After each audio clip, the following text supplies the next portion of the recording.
Welcome, family. I'm excited because this is one of the topics I enjoy talking about, the CAPM. Now, before we take you on this journey. This is actually part one of the journey. Part two will be actually in the community, and I'm going to combine part one and two. So if you're not part of the magnetic project management community, I ask that you join the community. The link will be somewhere that you could join. So you want to join in so you can get with like-minded people. With no further ado, as I normally say, let's jump into today's content. I want to preface one major thing here. And that thing is that stick to the plan, not your mood. Again, stick to the plan, not your mood. That's not my quote. That is Eric Thomas. And I think that speaks volumes because a lot of times we get started on something and then we stop. We start and then we stop. Hey, I'm guilty of it too. So, hey, how do we fix that? Well, we put together a plan and we stick to it and we don't allow the mood to get in the way of what we can accomplish. So this was asked by one of the family members. They had some questions and I'm going to answer those questions today here. So let's get started. So first of all, we want to unpack what are the CAPM eligibility requirements. We want to look at the educational as well as the project management issues. So educational background and experience. Option one is educational requirements. You have to have a high school diploma or a GED or global equivalent. Project management experience, none is required. This is why I always recommend, if you're going to get into this thing that I love, that I hope you fall in love with, called project management, I would say start here. This is the stepping stone. When you're going through the studying process, this is going to give you I like this, family, a look into the window to see if this is viable for you. Okay, you don't like that? Let me remix it. This is going to give you an opportunity to understand if this is going to be a fit for you and if you got the right size to fit into that shoe. So the project management training hours, you need to have 23 hours of project management educated completed before taking the exam. And I'm going to unpack that as well. Let's move on to the price tag. Now, currently as this video of 2025, today's episode, I want to let you know that the CAPM exam, if you are a member, is $225. Now, if you are a non-member of the PMI, then it is $300. But I got something for you. Just a food for thought. You got to do the dishes though. So if you get the PMI membership, again, currently as the making of this episode, it is $159 per year. It's worth it. The actual exam is not the PMP, but the CAPM is $225 and the CAPM exam is $300, like we talked about, if you have the membership fee. But check this. If you go ahead and make that investment for $91, you will actually save money on the actual long term of the exam, not the PMP, but on the long term of the CAPM exam.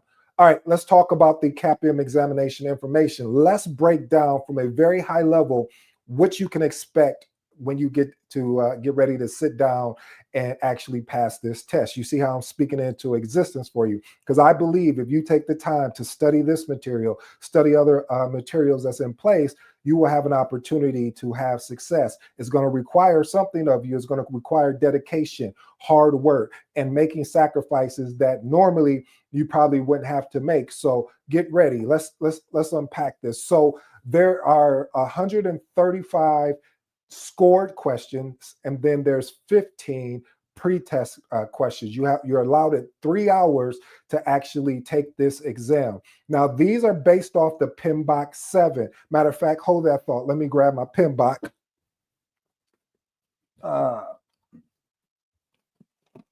So we have, this is the PMBOK that you need. You see, I got it all marked up. I mean, if you're going to coach and teach this thing, you got to make sure that you're doing your homework. So again, pick up this. If you don't have it, you can order it at Amazon. But if you become a member, I don't know if they give you a discount on it, but check this out. You can, like I said, you can pick it up on Amazon. Now, if you were taking the PMP, even though we're not talking about this will be based on this book, which is the PMBOK 6. Okay, I'll put these materials down. Now, with that being the case, there are 8 domains with 12 key principles for project management. All right, let's look at the task distribution across domains. We're going to break it down again from a very high level. So you have the project management fundamentals and core concept. There's five tasks in there. The percentage is 36. Now you're thinking, I know I have a smart and intelligent audience. You're thinking, well, if that's 36, I probably really need to focus in there. Well, family, yes, but you also want to make sure you're focusing on the other aspects as well. But this is the biggest piece, understanding the fundamentals. Isn't it unique that when you look at just in life in general, the fundamentals, the foundation is really what you can build your career upon. So again, focus on the project management fundamentals and core concepts. Number two, predictive and plan-based. Predictive is what we call more of a waterfall, meaning you're planning all of this up front. You're creating the actual scope up front. So what this allows you to do is more of a watch this, more of a deep dive when it comes to planning out the scope, and you create your huge project management plan, your schedule, etc. But then you have agile frameworks and methodologies. So agile, when you think about agile, you think about Scrum, you think about Kanban, you think about they even added XP and things of that nature. But that's 5 tasks. And let me go back to predictive. That's 3 tasks. So 3 tasks at 17% and 5 tasks for 20%. Then you have business analysis and frameworks. That is the number of tasks is 6, and that's 27%. So family, when you look at that and you add these together, you got a total of 19 tasks that you need to be focusing on. Now, do you need a PMBOK guide for this? Yes, it's very crucial that you grasp the fundamentals. And again, just for your edification, again, pick up the PMBOK 7 PMBOK guide, and you need this because it aligns with the exam. Of course, you need the content outline. So I'll drop a link somewhere for you so you can actually click on the link to go to PMI and get the content outline, because that is also really what the exam is going to be based on, is the content outline. The PMBOK is the reference guide that you're going to leverage to help you unpack the content outline. Now, actionable tip here. You can purchase the PMBOK Guide 7 edition through PMI membership. Review chapters on performance domains like stakeholder engagement, team performance, and project work delivery. Summarize each domain in your own words. The reason why this is key, I even got another actionable tip. Besides just summarize it in your own words, see if you can explain it to somebody. This is going to help you really regurgitate the information at a better level, at a higher level, and then having the ability to go from really a detailed, then going back up to a high level, if that makes sense. I hope that makes sense. So what I'm basically saying is talk to somebody that's not familiar with project management and ask them and explain to them what a project charter is, what is a stakeholder register, but explain it in a way that they can comprehend what the discussion is. Why the new PMBOK guide? Well, the 7th edition really focuses on value delivery and tailoring and adaptability. One of the things that PMI, which I give them definitely a hand clap for that. They were paying attention to organizations in the industry as a whole, where there was a lot of shifts going on. You will watch and see how projects were being led, not from more of a predictive, but more from leading with an agile mindset, whether we were leveraging a Scrum or a Kanban type board or any other different agile types regarding agile. So look at that particular piece, because again, one of the things you have to understand, you understand the agile piece. Also hybrid, that means I could be running a predictive approach, meaning I'm planning up things, but I may take a more of a Scrum approach where I may have all of these items that I need to work. I may take those items and create what they call a product backlog. And this product backlog, then I can go from the product backlog and then move it into a sprint. And this is where we're in our sprint planning. And this allows me to really time box. So Scrum is more about time box. And like I said, I will do a deeper dive on that on a later date, because it's basically I'm creating 2 of these type of presentations because I really want to help you guys, but it will be on the community and I'm going to combine everything together for you. So my actionable tip, Focus on value delivery principles and study how project outcomes impact stakeholders. Practice identifying scenarios where tailoring project management practices is necessary. What should you get from the PMBOK guide? Well, at a very high level, we have to understand principles. The PMBOK guide, again, project management body of knowledge, is about grasping the logic behind project management principles and how they drive project success. Here's my actionable tip. Focus on delivery value. When you think about the first principle in the Agile Manifesto, it talks about providing value, our highest priority. It didn't say our second priority or our third priority. It said our highest priority is to ensure that we're delivering value to the customer. So emphasize on stakeholder collaboration and create a mind map to connect these principles with the real world outcome.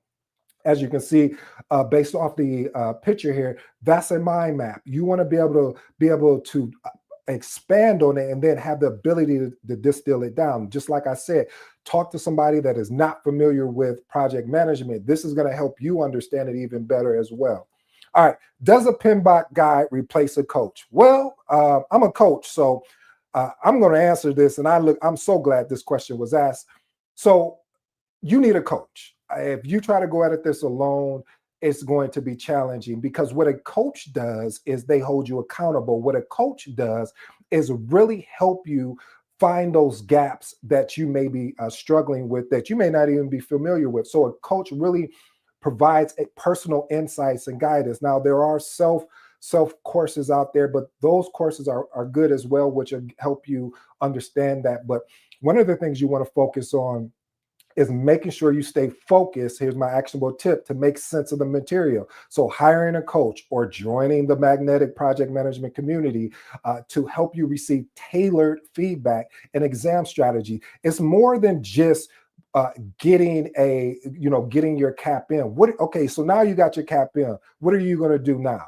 Because maybe you just regurgitated the information. You study. Now you got the information, but can you transition that to the real world? This wasn't even in my slide today, but it's really poignant, because what I want to ensure that happens is you don't become a certification chaser. What is that? Well, that is that you're getting all these certifications, but you're not taking the content that you're learning. You're not taking the information that you've risked and you sacrificed for to apply it to the real world. Because there's many times you'll be in interviews, and from a theory standpoint, meaning like you're leveraged to PMBOK, you took the exam and things of that nature, you might not be able to answer the question because you didn't see how it tied to the real world. So again, you need a coach or a mentor to really help you, guide you, someone that's been there. It's always easier to work with somebody that's been through it when you're getting ready to go through it.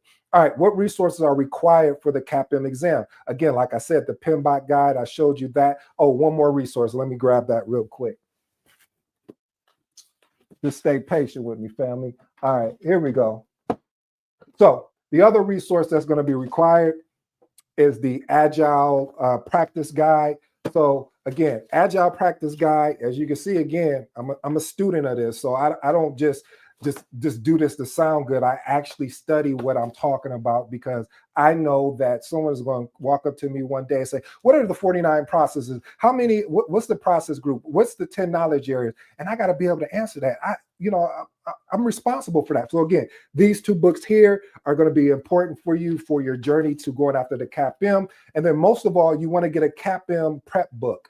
And this right here, I don't see this talked about a lot, but mock exams. Why do we need to do mock exams? So mock exams get you ready to get any of that anxiety that you have in your system, any concern that you don't think that you're going to have an opportunity to pass that. It really builds up your self-confidence. So taking mock exams allows you to practice. Are we talking about practice? Yes, AI, we're talking about practice. Mock exams really are going to help guide you on this particular journey, because it simulates the real exam experience. And what I always tell people is, when you're getting ready to take a mock exam, act like you're either going to the actual test center to take it. What does that look like? Well, what that looks like is saying, hey, family, I won't have time I need all distractions put to the left.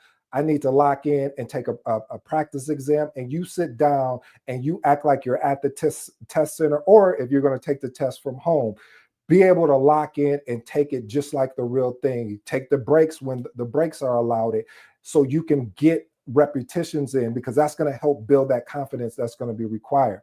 So do you need to practice? Do you need the Agile Guide to practice? I really think I've covered that. But yes, the exam, the CAPM exam, is going to be based around both of these books, the CAPM, the PMBOK, as well as the Agile Practice Guide. And then most of all, you want to make sure you're referencing the CAPM content exam outline.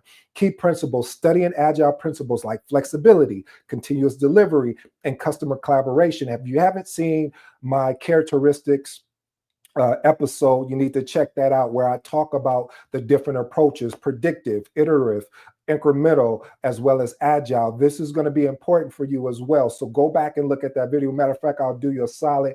Once we finish here, I'll put that in the actual comments for you, so you can have success, so you can go back and refer that. All right. Also, I want to leave you with an actionable tip, because I want to make sure you do action. I don't want to just sit up here and deliver this value and you don't have an opportunity to go execute. So practice using agile artifacts. Look at the product backlog. Look at using Kanban boards. Kanban boards are very easy to build. You should probably build you one for your exam as you're getting ready to transition to actually take the exam. All right, understand the role of the PMBOK guide. We have the theoretical, or a theory basically, foundation. What does that look like? Providing core project management concepts. You remember when we first started here, we were talking about how the biggest percentage is around the fundamentals. Let's step back real quick, just so we're on the same page. Remember, project management fundamentals and core concepts are 36% of the exam. That's a lot, family. So you want to make sure that you are actually studying those again. Then practical application, combining the CAPM prep books for examples, and then exam success. What's your why? Why are you doing this? Are you just doing it because you've seen somebody else doing it, or are you doing this because you're looking to change, make a transition into the career of project management?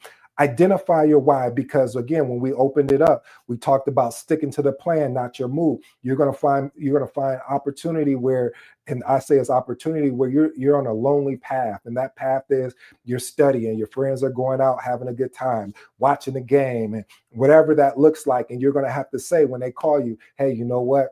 I'm studying. I can't really do that. I'm really setting myself up for success. The game is always going to be there. I can record it and watch it at a later date. But right now, today, my focus is sitting and passing the exam. All right, strategic approach, or how efficiently to use the PMBOK guide, because there is an approach to leverage this. So strategic approach, focus on performance domains and key principles. Pair with practice. Continue to read with relevant questions. You should be using it, because again, the PMBOK is a reference guide. What does that mean? You should be referencing it while you're going through your mock exams, while you're going through the 23 contact hours that are required. And then apply the knowledge. Test understanding the scenario-based question. Pair each chapter with practice questions. For example, read about stakeholder engagement to test your knowledge and scenario-based. Succeeding as in the CAPM exam prep. First of all, I'm proud of you that you succeeded. You got your CAPM, not the CAPM certification, but you at least got your contact hours. Now we're moving to the next step in the process. So again, leverage CAPM prep courses for structure. Look at PMI approved courses. You need, again, 23 contact hours in order to be able to sit for this exam. I would recommend CAPM Masterclass. That's by my friend, my buddy, my mentor and coach, Phil. You can look up that course on Udemy. Also, you have the PMI authorized training partner programs. So go on PMI and look that up as well. But I will also be creating a CAPM course. But if you're looking to start today, please review and enroll in the course information that I provided, because that's going to help you have the success that you need. So again, if you're looking to start today, I'll give you tonight to think it over, but today you need to make a decision, not a choice. You know how we feel about that. Choices are always out there, but decision is that you cut off everything behind you and you said, this is what I'm doing. I'm putting a plan together so I can execute on this. Again, look at using mock exams. I can't stress that enough to validate your knowledge. This is where I found out when I was going through the process of getting my CAPM that I should have spent more time on. And this is why I'm recommending it to you, because when you sit in that exam and those questions pop up at you, you may have a opportunity to look at it and just, you may freeze like, oh, what is this? So get practicing, start practicing, getting in those reps, getting that routine in so you're simulating the real tip. So here's my actionable tip. Dedicate a weekend to full-length mock exams, analyze your results to determine weak areas, and revisit those topics in the PMBOK guide. Now, what's my balance? How does this look? So I would say 50% theory, PMBOK and Agile Practice Guide, and then mock exam and scenario questions. And most of them, when I say scenarios, not like the scenario of the PMP, that is more of a scenario based, but you will have questions that will ask, just really test your knowledge. Because I say the CAPM is more knowledge based than anything, where you may have inputs and outputs. What is an agile mindset? What is Scrum? These type of questions will come up. So again, balance each, the theory and the practice. Again, I'm going to address this. Do you need a coach for CAPM success? Absolutely, 100% yes. A coach is amazing. And when you get the right coach, a coach that is there for you, a coach that will show up when you didn't even think that he or she would show up, is going to be important, because they can take complex topics and boil it down to something that is more strategic for you and your understanding and how you learn. For me, I'm a visual learner, so I need to be able to see it, and then I can comprehend it a lot better than you just talking at me sometimes. So this is why it's important. You need to understand your learning style, and your coach can help you and walk you through that. So again, join a coaching program. If you're overwhelmed or unsure where to begin, ask your coach to review your study plan and provide feedback. That's what they're there for. That's what you're paying them for. And by the way, small note, pay your coach. And let me tell you why. Because this is going to help you when you're going through the CAPM, and you want to make sure that you have somebody that is really giving you the value that you need. And so if they're giving their time, their time should be valued. So set realistic study goals. A consistent study plan will beat any plan in the world. So cramming really leads to success. I don't care what they say out there that they got their PMP, their CAPM in 1 week, in 2 days. Hey, that's good for them. But what did they learn? If I went to them and I started asking them questions, will they be able to tell me what they learned? Or was it more of a certification chase, meaning I'm going to get this so I can put it on my resume to get a different job? But if you work with me, I'm going to make sure that you not only just get the certification, you have an understand how to apply it in the real world, because that's the reason why you should be getting it, so you can see how you can apply it to the real world. So when you're sitting in that interview and they ask you a question, you should be able to articulate yourself in a way that makes sense of why they should bring you on board. Use planning tools, Trello, Notion, even Microsoft. They have a Microsoft planner that is free. If you don't got any of those tools, you don't need that. Get you a notebook. You can go to the dollar store, get your notebook, and write out your plan, because you need to hold yourself accountable, and your coach is going to hold you accountable. Break down the content. Break the content in manageable sections. Stop trying to run up the stairs and take leaps and bounds. Take it a step at a time. I told you the story. I'm 6'5", and I had a moment where I thought, hey, I can skip certain stairs, and so I took a running start, and I jumped in. Unfortunately, I got to see what type of carpet we had in the house, because boom, I hit my head. So short story long is more or less is stick to your plan and just break it down. Don't make it more complex than it has to be. My additional insights: PMBOK guide versus coach. Use the PMBOK guide to master the technical knowledge, and use a coach to develop personal strategies for success.